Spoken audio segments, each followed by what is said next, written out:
হযরত দাউদ আলাইহিস সালাতু ওয়াস সালাম আল্লাহ তাআলা তার ক্ষমতা দিয়েছিলেন, রাজত্ব দিয়েছিলেন। হযরতে দাউদ নবী যখন রাজত্ব পাওয়ার পর রাতের আঁধারে ছদ্মবেশে ঘুরে ঘুরে বেড়াইতেন, রাস্তাঘাটে ঘুরতেন। হযরতে দাউদ আলাইহিস সালাতু ওয়াস সালাম রাস্তাঘাটে হাঁটতেন আর তার লোকদেরকে দেখে দেখে বলতেন, তোমাদের যে নেতা দাউদ তিনি কেমন? কথা বুঝছেন? তোমাদের যে নেতা দাউদ তিনি কেমন? হযরত দাউদ আলাইহিস সালাতু ওয়াস সালামের কথায় তার রাজ্যের লোকেরা বলতো, দাউদ আলাইহিস সালাতু ওয়াস সালাম হলো একজন ন্যায়পরায়ণ বাদশা। তিনি মানুষের উপর ইনসাফ করতেন, ইনসাফ করেন। তিনি মানুষের উপর ইনসাফ করেন, রাজ্যের মধ্যে ন্যায় কায়েম করেন, আল্লাহর বিধান কায়েম করেন, জুলুমকে প্রশ্রয় দেয় না। হযরত দাউদ আলাইহিস সালাতু ওয়াস সালামের প্রশংসা মানুষ করে করে বেড়ায়। আমাদের এলাকার নেতা যদি রাস্তাঘাটে হাইটা হাইটা বলে যে আচ্ছা বলো তো অমুক নেতা কেমন, আমরা কি বলবো? ভালো হইলে ভালো, না খারাপ হইলেও ভালো? কথা বলেন, কথা বলেন। খারাপ হইলো কারণ কি? ক্ষমতা আছে। যদি কই খারাপ, বুঝেন নাই? আমার সামনে যদি আমার বদনাম কান কি ছেড়ে দেব? আপনার সামনে আপনার বদনাম পেলে আপনি ছাড়বেন? আর কথা কয় না, আপনি ছাড়বেন? যদি ক্ষমতা থাকে তো কেউ বলবেন যে তুই আর এলাকা থাকতে পারবি না, ঠিক কিনা বলবি? জুলুম জুলুম, নিজের বদনাম নিজে সহ্য করতে পারি। ধরেন আমাদের এলাকার যারা নেতা আছে, মেম্বার, চেয়ারম্যান, এমপি, মন্ত্রী যারা আছে, এরা যদি রাস্তাঘাটে হাইটা হাইটা বলে অমুক মন্ত্রী কেমন বলো, নিজের নিজের যদি নিজের সম্মান জানতে চায়, খারাপ বলা যাবে? খারাপ হইলেও বলতে হবে স্যার আপনি ভালো। কথা বলেন ঠিক কিনা? হযরত দাউদ আলাইহিস সালাতু ওয়াস সালাম নবী ছিলেন। তিনি রাস্তাঘাটে হাইটা হাইটা ছদ্মবেশে রাতের বেলা ঘুরে ঘুরে বলতেন যে বলো তো দাউদ কেমন? কয় দাউদ অনেক ভালো। আসলে কি ভালো? কয় না হ্যাঁ ভালো। কয় না তুমি ভয়ে বলতেছো? বলে না ভাই ভয়ে বলি না, চিনি ভালো। তিনি কি ভালো? আল্লাহ তাআলা একজন ফেরেশতা পাঠিয়ে দিলেন দাউদ আলাইহিস সালাতু ওয়াস সালামের কাছে।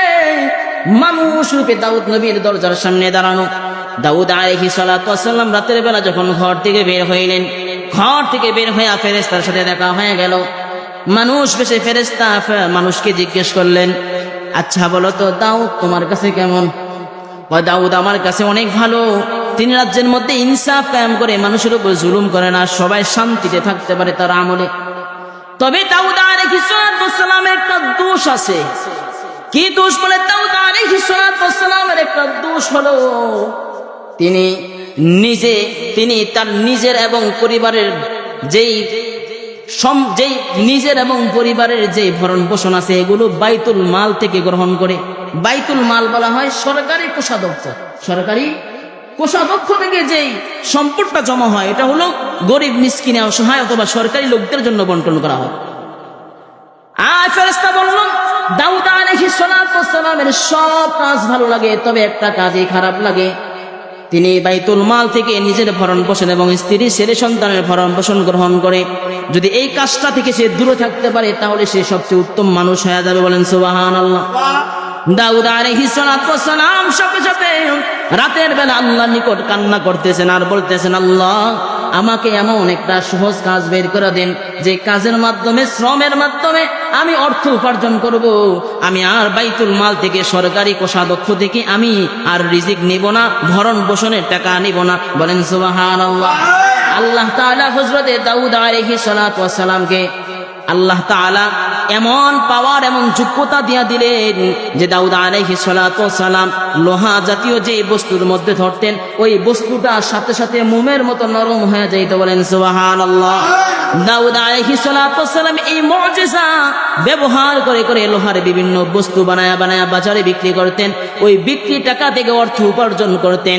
এরপর থেকে আর কখনো বাইতুল মাল থেকে দাউদ আলাইহিস সালাতু ওয়াস সালাম নিজের ভরণ পোষণ গ্রহণ করে নাই। বলেন সুবহানাল্লাহ। অতএব বুঝাইতে চাইলাম, নবী হয়েও যদি শ্রম দিতে পারে, কাজ করতে পারে, তো আমি আর আপনি শ্রম দেওয়ার প্রয়োজন আছে না নাই?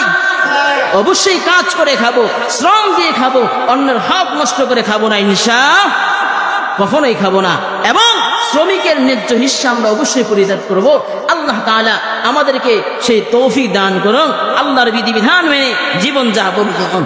পরিপূর্ণ তৌফিক দান করুক। সকলে জবান করে বলি আমিন।